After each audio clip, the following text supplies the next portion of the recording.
అందరికీ నమస్కారం. ఛానల్కి స్వాగతం. ఈరోజు మనం ఈ వీడియోలో మేషరాశి వారు ఏ గుడికి వెళ్తే బాగుంటుంది అనే విషయం గురించి ఈ వీడియోలో మనం తెలుసుకుందాం. ఓం నమో వెంకటేశాయ అని ఒక చిన్న కామెంట్ చేయండి. మేషరాశి వాళ్ళు ఏ గుడికి వెళ్తే ప్రసిద్ధ పుణ్యక్షేత్రాలలో మనకు మేషరాశి వాళ్ళు ఏ దేవాలయాలకు వెళ్ళి సందర్శిస్తే మంచిది, ఖచ్చితంగా సందర్శించాల్సినటువంటి దేవాలయాలు కింద మనం చూసినట్లయితే ఈ మేషరాశి వాళ్ళ దాంట్లో ఉన్నటువంటిది అశ్విని, భరణి, కృతిక నక్షత్రాలు. ఈ రాశిలో ఉన్నటువంటివి అగ్నితత్వ రాశులు కాబట్టి ఖచ్చితంగా వీళ్ళు సందర్శించాల్సిన దేవాలయాల్లో సుబ్రహ్మణ్యేశ్వర స్వామి దేవాలయాలు అంటే ఉదాహరణకు మనం చూసినట్లయితే కుక్కే, వాస్తవంగా కుక్ అనే క్షేత్రం దాన్ని కుక్కే సుబ్రహ్మణ్య స్వామి క్షేత్రం అంటారు. కుక్కే కానివ్వండి, పళని కానివ్వండి, తిరుత్తని కానివ్వండి, అక్కడి దాకా పోలేని వాళ్ళు హైదరాబాదులో ఉన్నటువంటి పరిసర ప్రాంతాల్లో ఉంటే గనుక వాళ్ళు మనకు ఉన్నటువంటి స్కందగిరి దేవాలయానికి కానీ, విజయవాడ పరిసర ప్రాంతాల్లో ఉన్నవారైతే మోపిదేవి అనేటటువంటి దేవాలయాలను కానీ సందర్శించవచ్చు. ఎందుకంటే ఇక్కడ స్వామి నిజరూప దర్శనాన్ని చాలామందికి చాలాసార్లు చూడవచ్చు. కాబట్టి ఎక్కడెక్కడైతే స్వామి సంచారం చేస్తారో అవి అగ్నితత్వ రాశికి సంబంధించినటువంటివి నక్షత్రాలు. స్వామివారు కూడా అగ్నితత్వ రాశిగా మనం పరిగణలోకి తీసుకుంటాము, ఈ భూతత్వ రాశిగా కూడా తీసుకుంటాం. కాబట్టి ఎవరైనా సరే ఈ నక్షత్రాలు ఈ మేషరాశి వాళ్ళు ఖచ్చితంగా సందర్శించాల్సింది ఈ సుబ్రహ్మణ్యేశ్వర స్వామి క్షేత్రాలు. ఇంకా వీలైతే వారి జీవితకాలంలో, వారి యొక్క జీవితకాలం మొత్తంలో సుబ్రహ్మణ్యేశ్వర స్వామి యొక్క ఎక్కడ జన్మించారు, ఎక్కడ ఆవిర్భవించారు, స్వామివారు ఎక్కడ వల్లి దేవసేన దేవులను వివాహం చేసుకున్నారు, ఒక 6 క్షేత్రాలు ఉంటాయి. ఈ 6 క్షేత్రాలని కూడా స్వామిని దర్శించడం వలన విశేషమైనటువంటి శక్తి సంపత్తులు కలుగుతాయి. మీరు వీలైనంత వరకు మాంసాహారం భుజించేవారైతే మంగళవారం నాడు మాంసాహారం భుజించరాదు. ఖచ్చితంగా ఇక మనకు సాధారణంగా వచ్చే డౌట్ ఏంటంటే, ఇప్పుడు ఈ రాశి వాళ్ళు ఈ క్షేత్రానికి వెళ్తే అంత అద్భుతం జరుగుతుందా అని అంటే ఖచ్చితంగా అద్భుతం అనేది జరుగుతుంది. ఒక్కొక్కరికి ఒక్కొక్క క్షేత్రంలో ప్రతిష్ఠిత పడ్డవి లేదా ప్రకృతి సిద్ధంగా వచ్చినటువంటి యంత్రాలు ఉంటాయి. ఆ యంత్రాలలో ఉన్న శక్తి ఆ మేషరాశి వాళ్ళని చాలా బాగా అనుకూలిస్తాయి. ఏ విగ్రహం ఉన్నా అంత ఈజీగా విగ్రహాన్ని అక్కడ ఉంచరు. అక్కడ న్యాచురల్గా స్వయంభుగా కింద పెద్ద పెద్ద రాతి యంత్రాలు ఉంటాయి. ఆ రాతి యంత్రాలలో మనకు దిక్పాలకులు ఉంటారు. అష్ట దిక్పాలకులు ఎలా అయితే ఉంటారో ఒక్కొక్క దిక్పాలకుడికి కూడా ఒక్కొక్క బీజాక్షం అనేది ఉంటుంది. వాటన్నింటినీ కూడా కలిపి ఆ యంత్ర ప్రతిష్ట అనేటటువంటిది జరుగుతుంది. ఎప్పుడైతే మనం వెళ్ళి చాలామంది చేసే తప్పు ఏమిటంటే, ఏ పుణ్యక్షేత్రానికి వెళ్ళినా ఎక్కడికి వెళ్ళినా సరే మనము విగ్రహాన్ని డైరెక్ట్గా ఫేస్ చూడకూడదు, లేకుంటే చుట్టుపక్కల అలంకారం చూడడం అవి కాదండి. మనం చూడాల్సింది మొట్టమొదట ఆ దేవత లేదా దేవుడి యొక్క పాదాల దగ్గర చూడాలంట.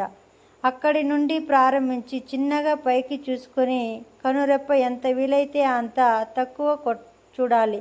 స్వామివారిని లేదా అమ్మవారిని మనలో నింపేసుకోవాలి. అంత మంచి శక్తి అనేటటువంటిది వారికి అట్లా ట్రాన్స్ఫర్ అవుతుంది. కాబట్టి ఆ పుణ్యక్షేత్రానికి వెళ్తే ఖచ్చితంగా ఆ రాశి వాళ్ళకి, ఆ యొక్క మేషరాశి వాళ్ళకి విశేషమైనటువంటి శక్తి సంపత్తులు అనేవి వస్తాయి.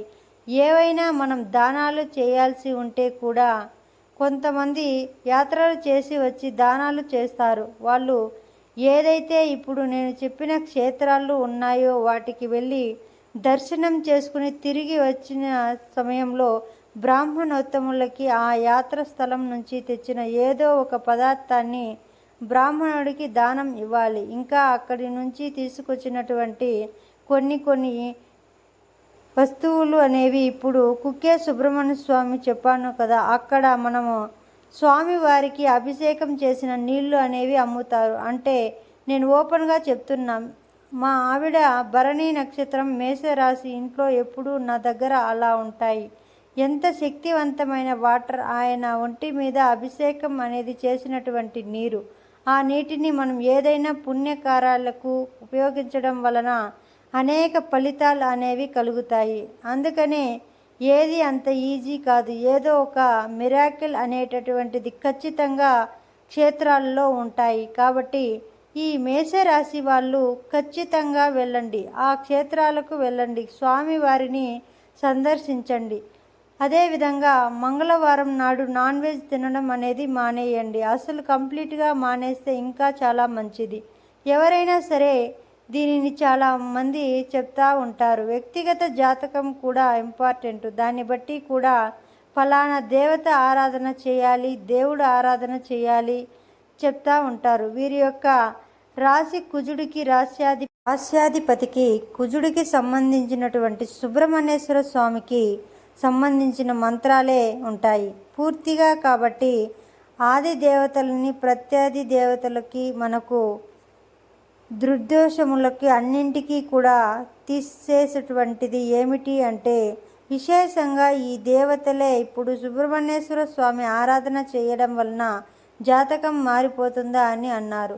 మీరు నిజంగానే 100% తిథి వార నక్షత్ర యోగ కరణాలు అన్నింటినీ కూడా అనుసంధానం చేసుకుని వారికి ఉన్న దశ అంతర్దశలు, నవాంశలు, ద్వాదశాంశాలు, చతుర్థాంశాలు అన్నీ చూసుకొని ఇంకా వాళ్ళ జాతకంలో ఉన్నటువంటి కర్మఫలాన్ని తీసేసి వాళ్లకు ఉన్న యోగాలన్నీ చూసుకొని అందులో పంచమహాపురుష యోగాలని చూసుకొని వీటిలో ఏవి మంచి ఉండదా, ఖచ్చితంగా ఉంటుంది కదా. నీకు ఉదాహరణకు చెప్పాలంటే వివాహం జరగడం ఆలస్యం జరగాలి, ఆలస్యం నీకు డ్రైవర్ అయ్యి జాతకంలో ఉందనుకోండి, అది దాన్ని ఎలా తప్పించాలి, ఎలా మంచి చేయాలి, నీలో ఏదో కొంత మంచి ఉంటుంది కదా, ఆ మంచిని పెంపొందిస్తాడు. ఫస్ట్ మనం దానికై వెళ్ళాలి కదా.